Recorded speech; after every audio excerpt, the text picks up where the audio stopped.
Hi friends, అందరికీ నమస్కారం. రెండు తెలుగు రాష్ట్రాల విద్యార్థులందరికీ ప్లాటో యాజమాన్యం డైలీ కరెంట్ అఫైర్స్ మీకు అందిస్తున్నందుకు మీ తరపున మరొకసారి ధన్యవాదాలు. ప్రతి పోటీ పరీక్షల్లో 50 నుండి 60 మార్కుల పైగా అడగబోతున్న బిట్లే కరెంట్ అఫైర్స్. చాలామంది ఏముందులే కరెంట్ అఫైర్స్ ఎగ్జామ్ మూమెంట్లో చదువుకోవచ్చు అనుకుంటారు, కానీ ఎగ్జామ్ ఆలు పోయిన తర్వాత దాని విలువేందో తెలిసిపోతుంది. జనరల్ స్టడీస్లో ఎస్ఐ అండ్ పోలీస్ కానిస్టేబుల్లో ఆర్థమెటిక్ రీజనింగ్ తర్వాత highest scoring current affairs. Group 2 జిఎస్లో 2015 తెలంగాణ పేపర్లో 62 బిట్లు వచ్చాయి. కానీ ఏపీలో కూడా వచ్చేసి ప్రతి పోటీ పరీక్షల్లో ఒక కరెంట్ అఫైర్స్పై అవగాహన ఉంటే 50 నుండి 60 మార్కుల వరకు ఈజీగా నువ్వు క్యాచ్ చేయగలుగుతావు. సార్, టుడే కరెంట్ అఫైర్స్ రేపే రేపే మార్కెట్లోకి విడుదల కాబోతుంది. వ్లాదిమిర్ పుతిన్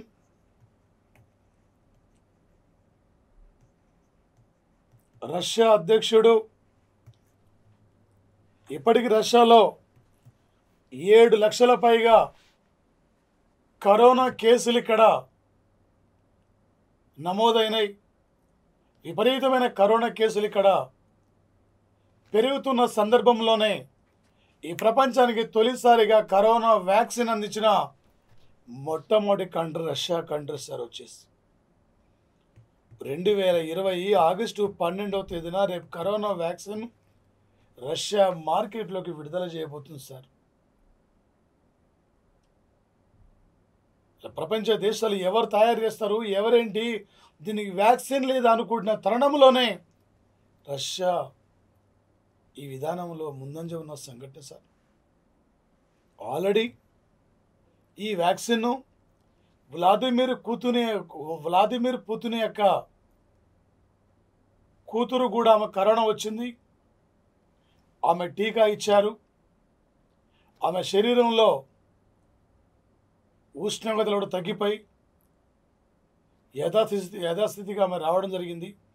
ఆమెతో పాటు 76 మంది వాలంటీర్లకు కూడా, కరోనా సోకిన వాలంటీర్లకు కూడా ఈ వ్యాక్సిన్ ఇవ్వడం జరిగింది సార్.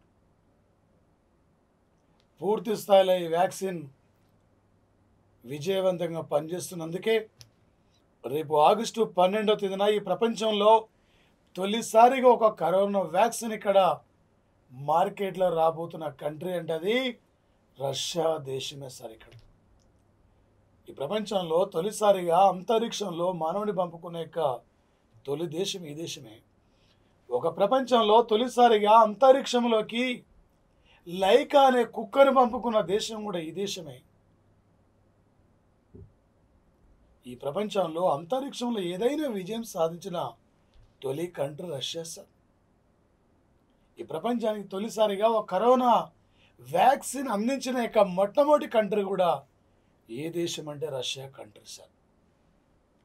రేపు ఎగ్జామ్లు అడుగుతారు సార్. లేటెస్ట్ కరెంట్ అఫైర్స్ పరంగా 2020 సంవత్సరం ఆగస్టు 12వ తేదీన ఏ దేశం ప్రపంచంలో తొలిసారిగా కరోనా వ్యాక్సిన్ను విడుదల చేసింది? ఈ టైపులో అడిగే అవకాశం ఉంటుంది సార్.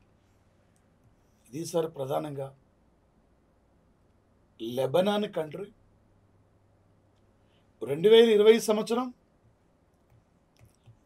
ఆగస్టు 11వ తేదీన భారతదేశం లెబనాన్ క్యాపిటల్ బీరూట్లో ఈ మధ్య ఆగస్టు 6వ తేదీన 2750 మెట్రిక్ టన్నుల అమోనియం నైట్రేట్ భారీ పేలుడుతో 6000 మంది పైగా తీవ్ర గాయాలైనాయి. ఇప్పటికి దాదాపు వచ్చేసి 200 మంది పైగా మరణించారు. ఆ బాధితులను ఆదుకోవడం కోసం భారతదేశం ఆల్రెడీ వైద్య పరికరాలు, మెడిసిన్ పంపించింది. ఈరోజు మానవ వనరులు కూడా పంపిస్తుంది. ఈరోజు దానితో పాటు ఎందుకు మీరు చర్యలు తీసుకోలేదు?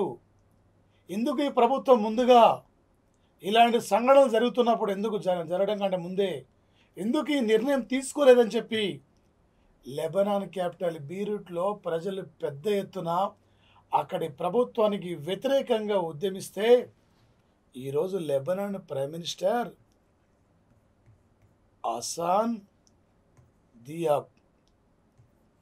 హసాన్ దియాబిన రాజీనామా చేయడం జరిగింది. మరి ముఖ్యంగా సార్ వచ్చేసి ఎగ్జాంపుల్ ఏమంటాడు సార్, లేటెస్ట్ కరెంట్ అఫైర్స్ పరంగా 2020 సంవత్సరం ఆగస్టు 11వ తేదీన భారతదేశం ఏ దేశానికి ఈ మధ్య మానవ వనరులు పంపించింది, ఏ దేశానికి వైద్య పరికరాలు అందించింది, ఈ మధ్యన ఏ దేశంలో అతిపెద్ద ప్రేలుడు ప్రమాదం జరిగింది, ఆ ప్రేలుడు సంబంధించడానికి గల కారణమైన యొక్క ఏంటిది అది నైట్రోజన్ అంటే వచ్చేసి ఇక్కడ నైట్రేట్ అమ్మోనియం సార్. ఈ టైపులో అడిగే అవకాశం ఉంటుంది సార్. మరో కంట్రీ సార్ వచ్చేసింది ప్రధానంగా ఇక్కడ సుప్రీంకోర్టు ఒక చారిత్రాత్మకమైన తీర్పునిచ్చి సార్. సుప్రీంకోర్టు ఈరోజు 2020 సంవత్సరం ఆగస్టు 11వ తేదీన తండ్రి యొక్క ఆస్తిలో కేవలం కొడుకులకే కాకుండా కూతుర్లు కూడా సమానమైన హక్కులు కల్పించాలి అని చెప్పి ఈరోజు సుప్రీంకోర్టు యొక్క జడ్జి అయిన justice Arun Kumar Mishra, justice Naseeruddin, justice షాలా బృందం, ముగ్గురు న్యాయమూర్తుల బృందం ఈ యొక్క తీర్పుని ఈరోజు ఇవ్వడం జరిగింది సార్. 1956 సంవత్సరం హిందూ వారసత్వ సవరణ అంటే వారసత్వ చట్టాన్ని సవరించి 2005 సంవత్సరంలో గతంలో ఏదో కూతురు కదా అంతో ఇంత ఇస్తే వెళ్ళిపోద్ది అని చెప్పేవారు. కానీ 2005 సంవత్సరం సెప్టెంబర్ 9 నాడే అప్పుడే తండ్రి వాటలో కూతుర్లో కూడా సగం వాటా ఇవ్వాలి తండ్రి ఆస్తిలో.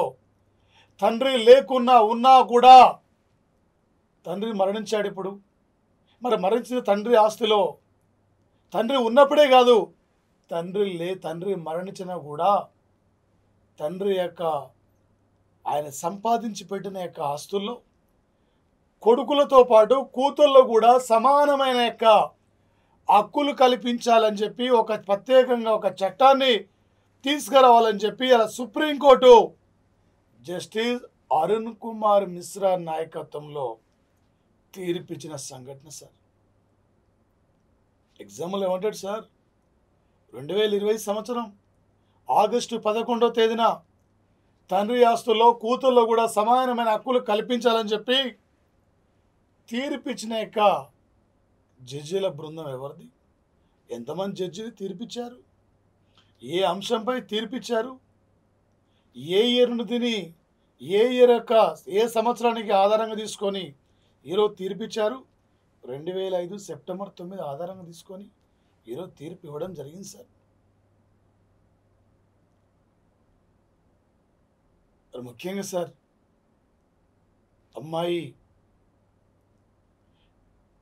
25 ఏళ్ల చెల్లె మన ఇంట్లో నీతో పాటు పెరిగి వేరే వాళ్ళ ఇంటికి వెళ్ళిపోతుంది. మన ఇంట్లో ఉన్నప్పుడు బాధ్యత మనది కాదు, అప్పటి వరకు బాధ్యత కాదు. చెల్లె ఉన్నన్ని రోజులు చెల్లె బాగోగులు కూడా చూసుకోవాలి. కానీ ఈనాటి సమాజం అంతగా విస్మరించిన పరిస్థితి అక్కడక్కడ కనిపిస్తుంది. అందుకే ఇలాంటి తీర్పును కూడా ఈరోజు సుప్రీంకోర్టు ప్రకటించిన సంఘటన సార్ వచ్చేసి.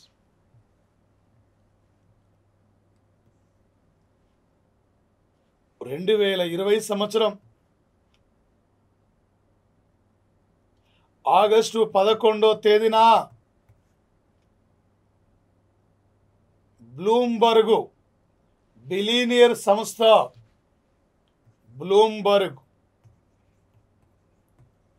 ఈ బ్లూంబర్గ్ బిలియనియర్ సంస్థ ప్రపంచంలో బిలీనియర్ల జాబితా ఈరోజు ప్రకటించింది. బిలీనియర్స్ జాబితా ఈరోజు ప్రకటించింది.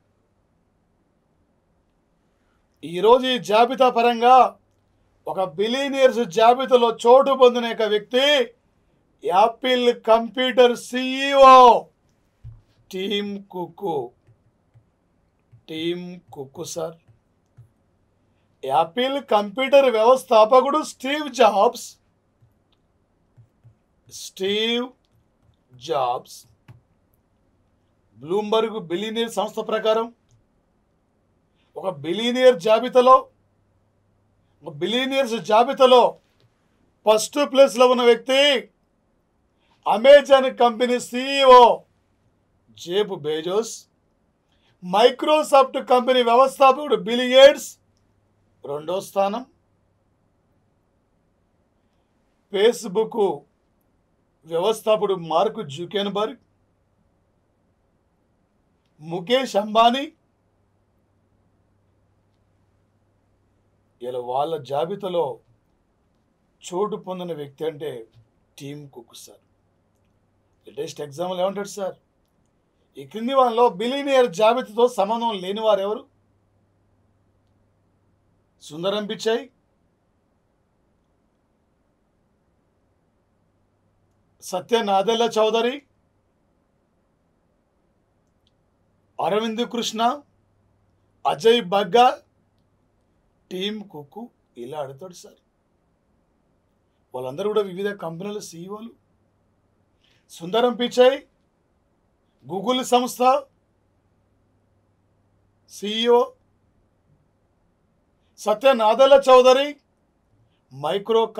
Microsoft company CEO. మరి ఐబిఎం సంస్థ CEO Arvind Krishna, master card CEO Ajay Bagga sir. Tim Cook గురించి అడిగే అవకాశం ఉంటుంది sir. The latest current economy పరంగా డైరెక్ట్ బిట్ అడిగారు సార్. ఈ క్రింది వాళ్ళ బిలీనియర్ జాబితాలో చోటు ఉన్న వాళ్ళు ఎవరు, చోటు లేని వారు ఎవరు, ఏ ముగ్గురికి చోటు ఉంది, ఏ ముగ్గురికి చోటు లేదు, వరుస క్రమంలో గుర్తించండి. ఈ టైపులు అడుగుతాడు సార్. నాలెడ్జీ బేసిక్ అడిగే బిట్లు పోయినాయి సార్.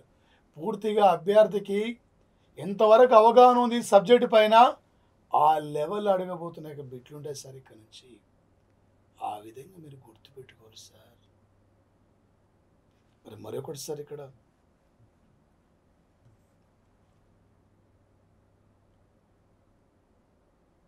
ఛత్తీస్గఢ్ ప్రభుత్వం 2020 సంవత్సరము ఆగస్టు 11 నాడు ఆదివాసీ కుటుంబాల కోసం అడవులపైన ఆదివాసులకు హక్కులు కల్పించాలి, ఆదివాసులు స్వయం సమృద్ధి సాధించే దిశలో వాళ్ళని ముందుకు తీసుకెళ్ళాలి, ఆదివాసుల అభివృద్ధి కోసం కృషి చేయాలనే లక్ష్యంతోనే ఈరోజు ఛత్తీస్గఢ్ సీఎం భూపేష్ బఘెల్, ఈ భూపేష్ బఘెల్ ఇతను ఇందిరా వాన్ మితన్ యోజన్, ఒక ఇందిరా గిరిజన వాన్ మితన్ యోజన కార్యక్రమాన్ని ఇంట్రడ్యూస్ చేయడం జరిగింది సార్. ఈ భారతదేశంలో అత్యధిక ఆదివాసుల జనాభా కలిగిన యొక్క జిల్లా బస్తర్ జిల్లా. ఈ బస్తర్ జిల్లా కూడా ఛత్తీస్గఢ్లో ఉంది. బస్తర్ కానీ సుక్మా కానీ ఆయా ప్రాంతాలు ఇక్కడే ఉన్నాయి సార్. ఇంకా కూడా వీళ్ళు అభివృద్ధికి నోచుకోలేదు. సరైన రోడ్డు మార్గాలు లేవు. అలాంటి ఒక గిరిజన కుటుంబాలకు ఒక అడవుల పైన వాళ్ళకు స్వలంబన కల్పించాలి. అడవుల పైన పూర్తి హక్కులు వారికే కల్పించాలి. అడవుల నుంచి వచ్చిన సంపద పైన కూడా వారికి హక్కు కల్పించాలి. వారిని అభివృద్ధి చెందిన దిశలో ముందుకు తీసుకెళ్లాలి అనే లక్ష్యంతోనే ఇవాళ ఛత్తీస్గఢ్ స్టేట్ గవర్నమెంట్ ఈ ప్రోగ్రాం ప్రారంభించింది సార్. లేటెస్ట్ ఎగ్జాంపుల్ ఏమంటాడు సార్? 2020 సంవత్సరం ఆగస్టు 11వ తేదీన ఇందిరా గిరిజన వాన్ మితన్ యోజన కార్యక్రమాన్ని ఏ రాష్ట్ర ప్రభుత్వం ప్రారంభించింది? మధ్యప్రదేశ్, రాజస్థాన్, ఛత్తీస్గఢ, తెలంగాణ ఈ టైపులో అడుగుతాడు సార్. ఛత్తీస్గఢ్ తీసుకోవాలి సార్. ఇక్కడ మరొకటి సార్, ఇక్కడ 1,00,000 కోట్ల రూపాయలతో 2020 సంవత్సరము ఆగస్టు 11 నాడు జాతీయ మౌలిక సదుపాయాల ఆన్లైన్ డాష్ బోర్డు కార్యక్రమాన్ని ఆన్లైన్ డాష్ బోర్డ్ కార్యక్రమాన్ని 1,00,000 కోట్ల రూపాయలతో ఈరోజు ఈ ప్రోగ్రాం ప్రారంభించేశారు. లాక్డౌన్ వల్ల, కరోనా వైరస్ వల్ల బలహీనపడిపోయిన యొక్క పరిశ్రమలు ఏ విధంగా ఆదుకోవాలి, ఏ విధంగా ఈ దేశంలో పారిశ్రామిక రంగాన్ని ముందుకు తీసుకెళ్ళాలి, ఏ విధంగా వీరి ఆర్థిక వ్యవస్థను బలోపేతం చేయాలి. రేపు 2024 నాటికి ఇండియా $5 ట్రిలియన్ యొక్క వృద్ధి రేటు సహా $5 ట్రిలియన్ చేరుకోవాలి. భారతదేశం యొక్క ఆర్థిక విధానం అలాంటి పరిస్థితుల్లో మనం ఏ విధంగా ముందుకు పోవాలని చెప్పి ఈరోజు జాతీయ మౌలిక సదుపాయాల ఆన్లైన్ డాష్ బోర్డు కార్యక్రమాన్ని ఈరోజు వీడియో కాన్ఫరెన్స్ ద్వారా నిర్మలా సీతారామన్ ప్రారంభించేశారు. అత్తగారు ఆంధ్ర, తల్లిగారు తమిళనాడు, ఈమె రాజ్యసభ సభ్యురాలిగా కర్ణాటక రాష్ట్రం నుండి కొనసాగుతున్నారు సార్. ఒక ఇందిరాగాంధీ తర్వాత ఈ దేశానికి 2వ మహిళా ఆర్థిక మంత్రి అంటే నిర్మలా సీతారామన్ సార్.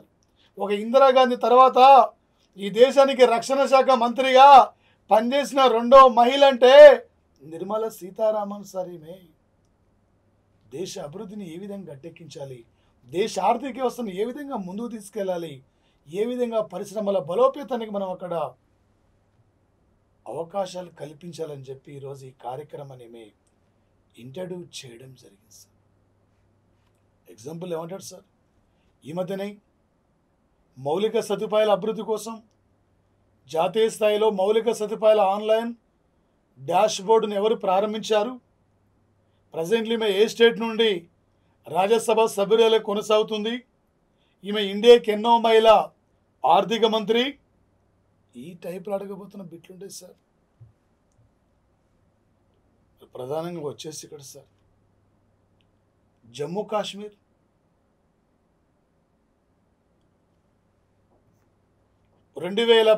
వచ్చేసి ఇక్కడ సార్ 2010లో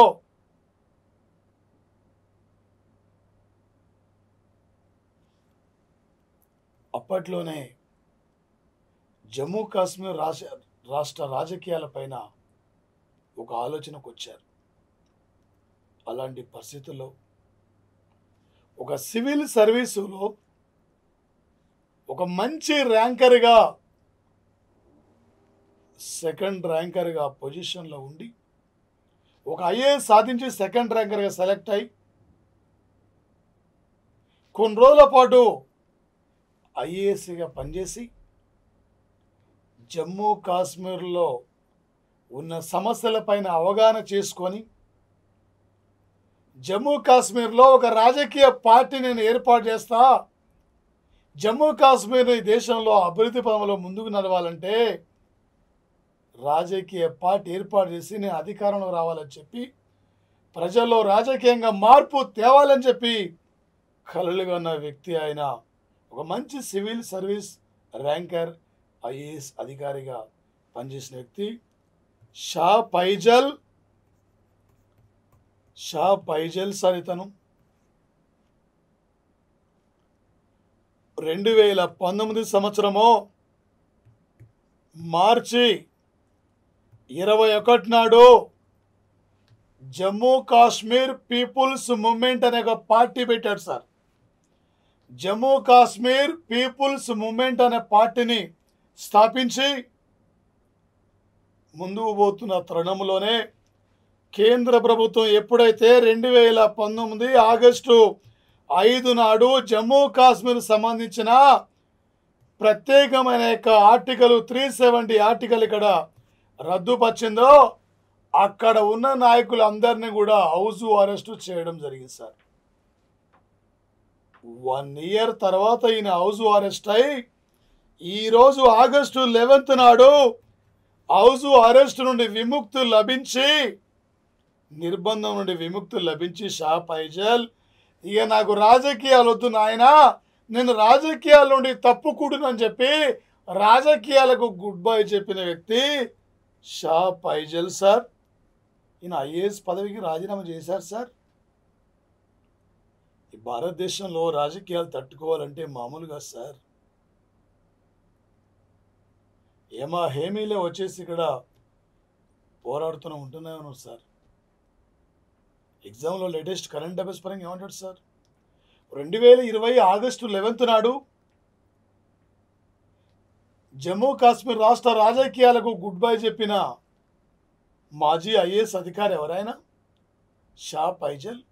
షా ఫైజల్ అని స్థాపించిన యొక్క పార్టీ పేరేమిటి? Jammu Kashmir people's movement. ఇది సార్, ఇది పడగబోతున్న యొక్క బిట్ సార్. అరే మరొకటి సార్, ఇక్కడ ప్రధానంగా గాల్వాన్ లోయ ఘటన జరిగిన తర్వాత ఏ మాత్రం కూడా వెనుకం చేయకుండా అడుగడుగున కూడా దేశం యొక్క భద్రత కోసం దేశ సరిహద్దుల్లో ఈరోజు ఈ యొక్క సైన్యం అనేకమైన త్యాగాలు కూడా సిద్ధమై శత్రువుకు వ్యతిరేకంగా పోరాడుతున్న యొక్క సమయంలో కూడా బలంగా మన యొక్క సైన్యం పోరాడుతున్న సంఘటన సార్. అలాంటి పరిస్థితుల్లో గాల్వాన్ లోయ ఘటన జరిగిన తర్వాత ఇరు దేశాల మధ్య ఉద్రిక్తత పరిస్థితులు నేటి కొనసాగుతున్న తరుణంలో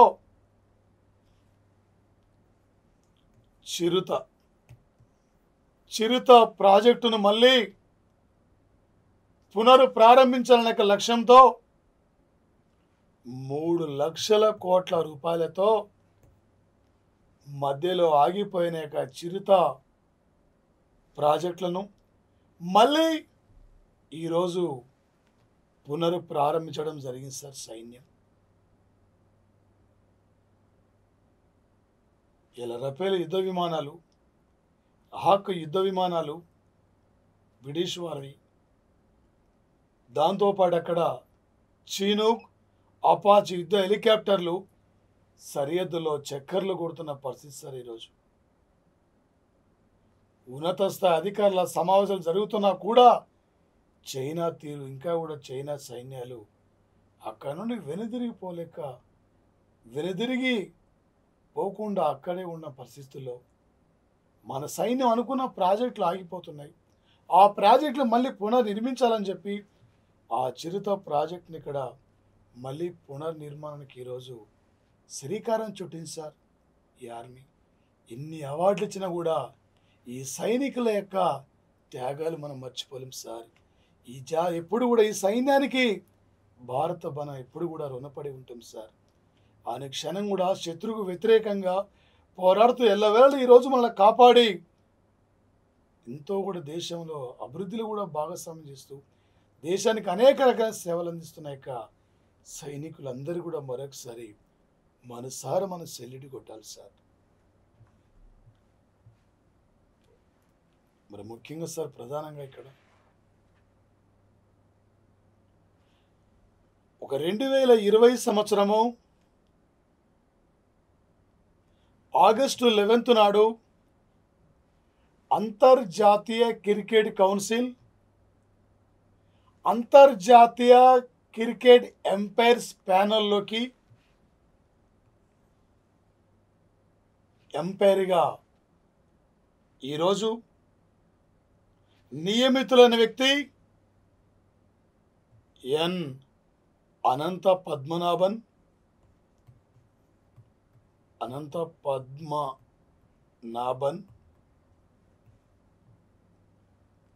కేరళ జట్టు మాజీ కెప్టెన్ ఇతను. ఆయా జట్ల కూడా ఎంపైర్గా అంటే ఆయా టోర్నమెంట్లు కూడా ఎంపైర్గా వివరించిన వ్యక్తి ఇతను. టెస్టు మ్యాచ్లో 334 వికెట్లు తీసిన వ్యక్తి. టెస్టులో వన్డేలో కూడా అద్భుతమైన యొక్క గతంలో ప్రదర్శన కనబర్చిన వ్యక్తి ఇతను. టుడే అంతర్జాతీయ క్రికెట్ ప్యానెల్ ఎంపైర్స్లో భారత్ నుండి 4వ ఎంపైర్గా నియమితున్న వ్యక్తి షంషుద్దీన్. మరో పర్సన్ అనిల్ చౌదరి. మరో పర్సన్ ఆయన వచ్చేసి అక్కడ వీరేంద్ర శర్మ,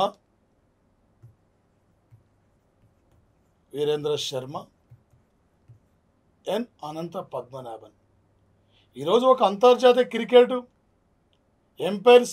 ఎంపైర్లో ఇండియా నుండి ఎంతమందికి అంటే ఎంపైర్లుగా ఉన్నారంటే ఈతంతో 4 సార్. రేపు ఎగ్జామ్లు అడుగుతాడు సార్.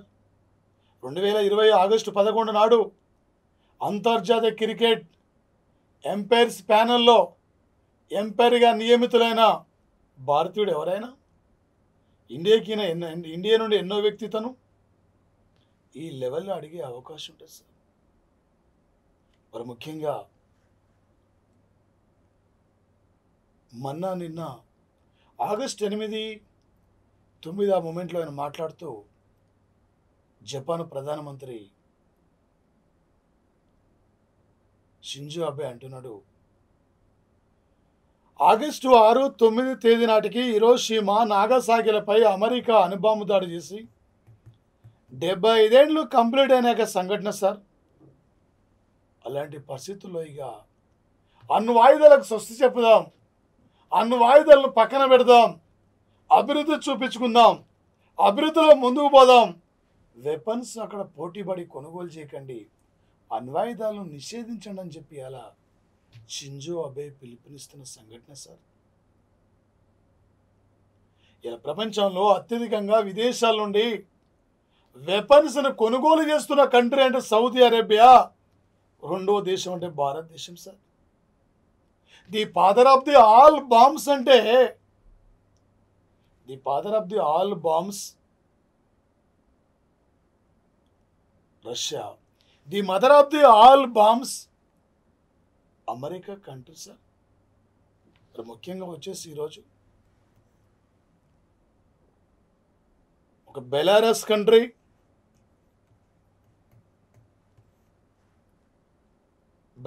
ఇది 1991లో ఆగస్టు 25వ తేదీన రష్యా నుండి ప్రత్యేక దేశంగా ఏర్పడింది.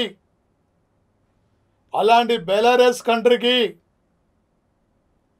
1994 నుండి ఇప్పటికి 5 సార్లు అధ్యక్షుడిగా కొనసాగుతున్న వ్యక్తి ఈరోజు ఎన్నికల్లో 2020 ఆగస్టు 11 నాడు ఎన్నికల్లో దాదాపు 80% పైగా ప్రజలకు మళ్ళీ ఓటేశారని చెప్పి, ఓటేయలేదు, అక్కడ రిగ్గింగ్ జరిగింది, 5 ఇన్నేళ్ల పరిపాలన ఇంత విసుకొస్తుంది మాకు అయినా కూడా వద్దు అని చెప్పి మేము అక్కడ ఈయన ఓటేయకున్నా ఎలా 80% ఓట్లు వస్తాయి, మళ్ళీ ఎన్నికలు నిర్వహించాలని చెప్పి ఈ అలెగ్జాండర్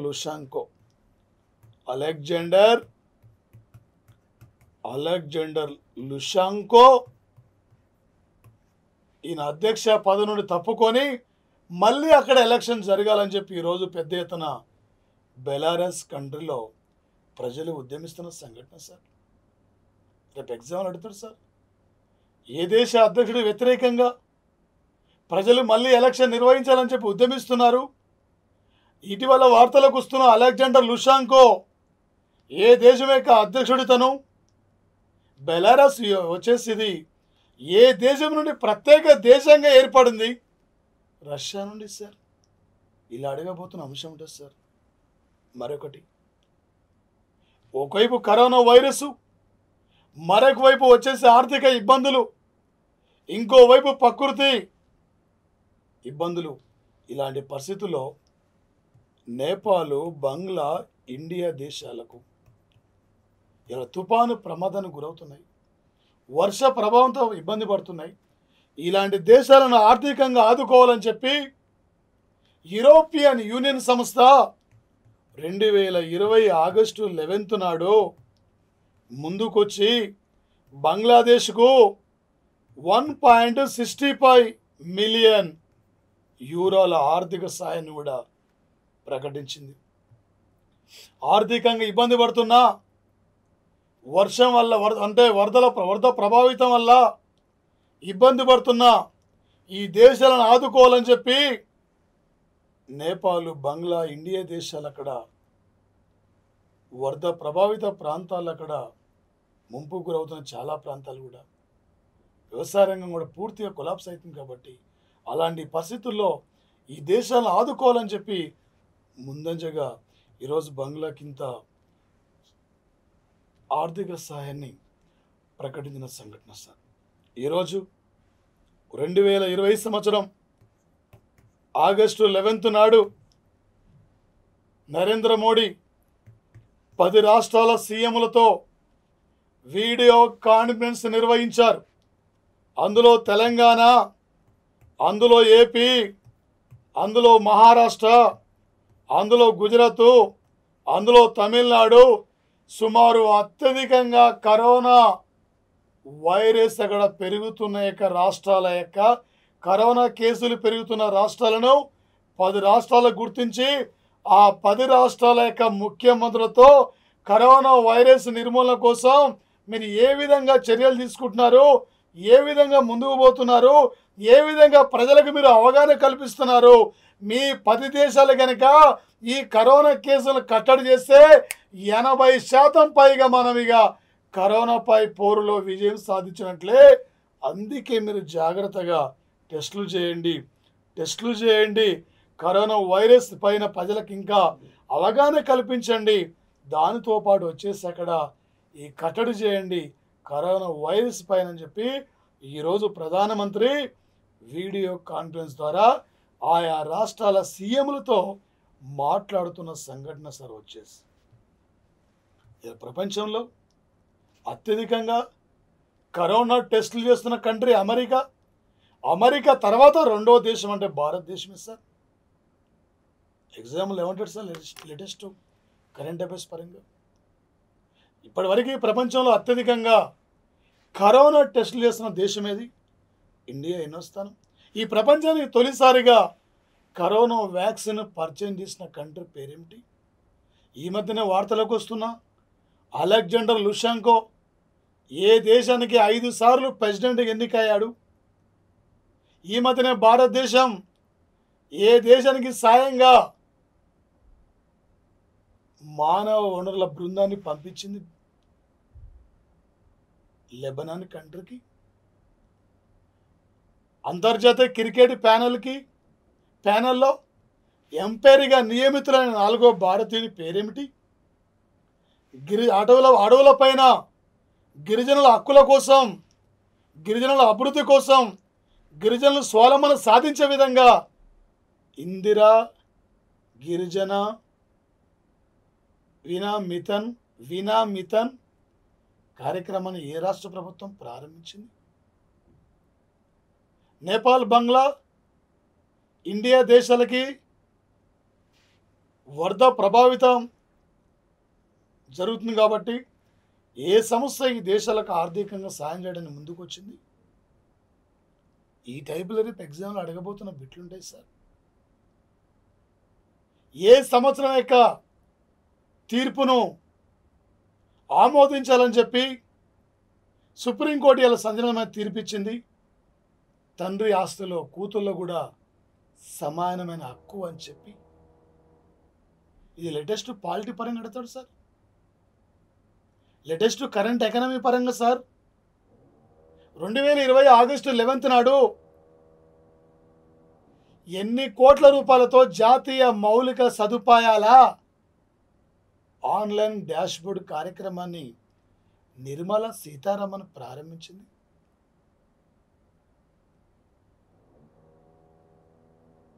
గాల్వాన్లో ఘటన జరిగిన తర్వాత ఆగిపోయిన ప్రాజెక్టులను భారత సైన్యం ఏ పేరుతో ఈరోజు పునఃప్రారంభించారు సార్? ఈరోజు 2020 సార్ ఆగస్టు 11 సార్. ఈ రోజున మిజోరాం ప్రభుత్వం సార్ ఇక్కడ డీజిల్ పెట్రోల్పై ఆంక్షలు విధించింది. ఎందుకంటే లాక్డౌన్ వల్ల, కరోనా వైరస్ వల్ల ఆ రాష్ట్రానికి వస్తున్న పెట్రోల్ యొక్క వెహికల్స్ పెట్రోల్ తీసుకొస్తున్నప్పుడు ఆయా ప్రాంతాల్లో చిక్కుకున్నప్పుడు ఇబ్బందిగా మారిపోయింది అక్కడ. అలాంటి పరిస్థితుల్లో ఈ డీజిల్ పెట్రోల్పై ఈరోజు ఆంక్షలు విధించారు. ఒక ద్విచక్ర వాహనానికి 5 లీటర్లు మాత్రమే, జీపు లాంటి వాహనానికి 20 లీటర్లు, సిటీ బస్సు లేదా ఒక మినీ బస్సు లాంటికి 200 లీటర్ల వరకు కూడా డీజిల్ మాత్రమే పోయాలి తప్ప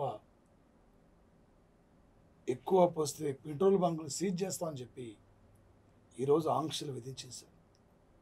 ఒక కేరళ తర్వాత ఇండియాలో అత్యధిక శాతం అక్షరాస్యత శాతం కలిగిన రెండో రాష్ట్రం మిజోరాం సార్. ఈ మధ్యన మిజోరాం రాష్ట్రంలో ఒక గ్రీన్ పార్కును కూడా ఇక్కడ ప్రారంభించారు సార్ రీసెంట్లీ. ఒక ఫుడ్ పార్క్ కూడా సార్, తొలిసారిగా ఒక ఫుడ్ పార్క్ కూడా రీసెంట్గా ఇక్కడ స్టార్ట్ అయింది సార్. ఎగ్జాంపుల్ ఏమంటాడు సార్, 2020 ఆగస్టు 11 నాడు ఏ రాష్ట్రంలో పెట్రోల్ డీజిల్ పైన ఆంక్షలు విధించింది ఏ రాష్ట్ర ప్రభుత్వం? ఈ మధ్యనే ఈశాన్య భారతదేశంలో ఏ రాష్ట్రంలో ఒక ఫుడ్ పార్కును ప్రారంభించారు? ఈ టైపులో అడుగుతాడు సార్. రేపు 2020 ఆగస్టు 15 నాడు ప్రధానంగా 74వ స్వాతంత్ర వేడుకల సందర్భంగా సత్ప్రవర్తన కలిగిన 244 మంది ఖైదీలను మధ్యప్రదేశ్ ప్రభుత్వం విడుదల చేయబోతుంది సార్. లాక్డౌన్ వల్ల, ఈ కరోనా మమూరి వలన ఇలాంటి పరిస్థితుల్లో ఈ నిర్ణయాన్ని ఇక్కడ మధ్యప్రదేశ్ ప్రభుత్వం ఈ నిర్ణయం తీసుకుంది సార్. మరి ఈ మధ్యన సార్ సుమారు 400 మంది పైగా ఆల్ ఖైదా, తాలిబాన్స్ ఉగ్రవాదుల్ని కూడా జైలు నుండి ఏ దేశంలో విడుదల చేశారంటే ఆఫ్ఘనిస్తాన్ కంట్రీలో విడుదల చేయడం సార్. ఇది సార్ పడగబోతున్న బిట్టు ఎగ్జామ్లో సార్. ఏ మూమెంట్లో నోటిఫికేషన్ వచ్చినా మీరు సిద్ధంగా ఉండాలి సార్.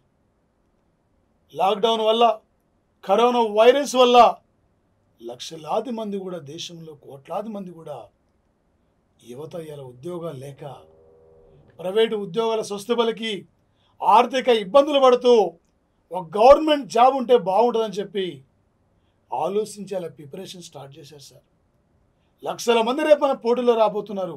ఎంతమంది రాజడానికి సంబంధం లేదు. రేపటి విజేతగా నిలబడాలి, రేపు టాపర్గా ఉండాలి. రేపటి విజేత నువ్వే, రేపటి టాపర్ నువ్వే. ఆత్మవిశ్వాసంతో ముందుకెళ్ళాలి. మన అమ్మా నాన్న కళ్ళల్లో ఆనందం చూడాలి. విజేతగా నిలబడాలి. నెలకు ₹1,00,000 వచ్చిన ప్రైవేటే సార్. 2,000 ఇచ్చిన గవర్నమెంట్ సార్. టాలెంట్ ఉంటే ప్రైవేట్లో ఎప్పుడైనా డబ్బు సంపాదిస్తాం సార్. ఒక నోటిఫికేషన్ మిస్ అయితే ఇంకో నోటిఫికేషన్ రావాలంటే చాలా సమయం పడుతుంది సార్.